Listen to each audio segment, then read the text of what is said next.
తెలంగాణలో గోదావరి ఉగ్రరూపం దాల్చుతోంది. ఎగువ రాష్ట్రాల్లో కురుస్తున్న భారీ వర్షాలకు గోదావరి పరుగులు పెడుతోంది. ఎగువ రాష్ట్రాల్లో కురుస్తున్న భారీ వర్షాలకు కాళేశ్వరం దగ్గర గోదావరి, ప్రాణహిత నదులు ఉధృతంగా ప్రవహిస్తున్నాయి. మహారాష్ట్రలో కురుస్తున్న భారీ వర్షాలతో వరద పోటెత్తుతోంది. దీంతో మొదటి ప్రమాద హెచ్చరికకు చెరువులో గోదావరిలో వరద ప్రవాహం కొనసాగుతోందని అధికారులు తెలిపారు. కాళేశ్వరంలోని జ్ఞాన సరస్వతి పుష్కర ఘాట్ దగ్గర ఏర్పాటు చేసిన జ్ఞాన దీపాలు పూర్తిగా నీట మునిగాయి. వరద ఉధృతి పెరగడంతో గేట్లు ఓపెన్ చేసి నీటిని దిగువకు విడుదల చేస్తున్నారు.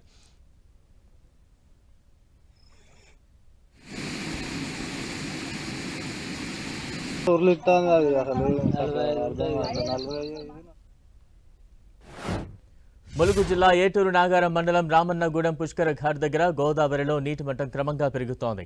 ప్రస్తుత నీటి మట్టం 13 మీటర్లకు చేరుకుంది. వరద ఉధృతి పెరుగుతుండటంతో నీటి మట్టం మరింత పెరిగే అవకాశం ఉందని అధికారులు తెలిపారు.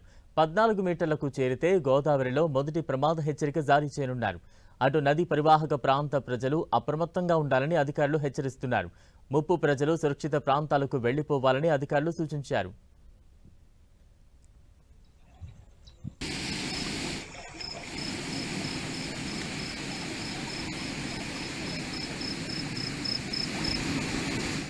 మరోవైపు భద్రాచలంలో కూడా గోదావరి పరుగులు పెడుతోంది. మహారాష్ట్రలో కురిసిన భారీ వర్షాలతో గోదావరి నీటి మట్టం క్రమంగా పెరుగుతోంది. భద్రాచలం దగ్గర నీటి మట్టం 35 అడుగులకు చేరుకుంది.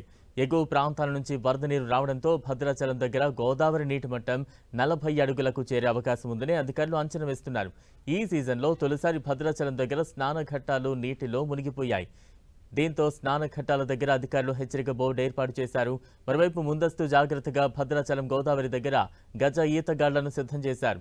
వరద ఉధృతి తగ్గే వరకు గోదావరిలో పుణ్యస్నానాలు చేయరాదని అధికారులు సూచించారు.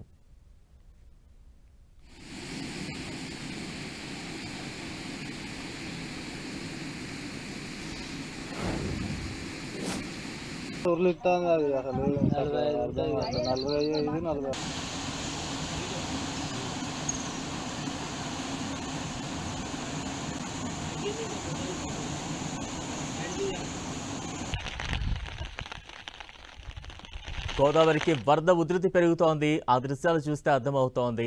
క్షణక్షణం గంటకు కూడా వరద ఉధృతి పెద్ద ఎత్తున చేరుకుంటున్న సిచ్యువేషన్ మనం చూస్తూ ఉన్నాం. ఎగువన కురుస్తున్న భారీ వర్షాలతో గోదావరికి వరద నీరు పెద్ద ఎత్తున చేరుకుంటుంది.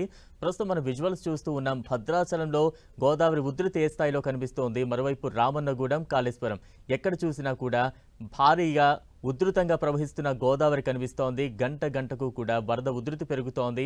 ఎగువన కురుస్తున్న భారీ వర్షాలతో మహారాష్ట్ర నుంచి భారీగా వరద నీరు చేరుకుంటున్న దృశ్యాలు మనం చూస్తూ ఉన్నాం. ప్రస్తుతం దానికి సంబంధించిన విజువల్స్ చూస్తూ ఉన్నాం. ప్రస్తుతం 13 మీటర్లకు చేరింది నీటి మట్టం. అయితే ఇక మొదటి ప్రమాద హెచ్చరిక ఏ క్షణమైనా జారీ చేయొచ్చు. అంటే 14 మీటర్లకు చేరితే మొదటి ప్రమాద హెచ్చరికను జారీ చేస్తారు అధికారులు. ఇప్పటికే ఆ పరివాహక ప్రాంతాల్లో నివాసం ఉంటున్న ప్రజలు సురక్షిత ప్రాంతాలకు వెళ్లాలంటూ కూడా అధికారులు ఇప్పటికే పలు సూచనలు చేస్తూ ఉన్నారు. ప్రస్తుతం విజువల్స్ చూస్తూ ఉన్నాం. భద్రాచలంలో గోదావరి ఉధృతి ఏ రకంగా కనిపిస్తూ ఉంది. మరోవైపు రామన్నగూడెం, కాళేశ్వరం స్నాన ఘట్టాలు కూడా వరద నీటిలో మునిగిపోతున్న దృశ్యాలు మనం చూస్తూ ఉన్నాం. గంటకు కూడా గోదావరి ఉగ్రరూపం దాలుస్తోంది. అసలు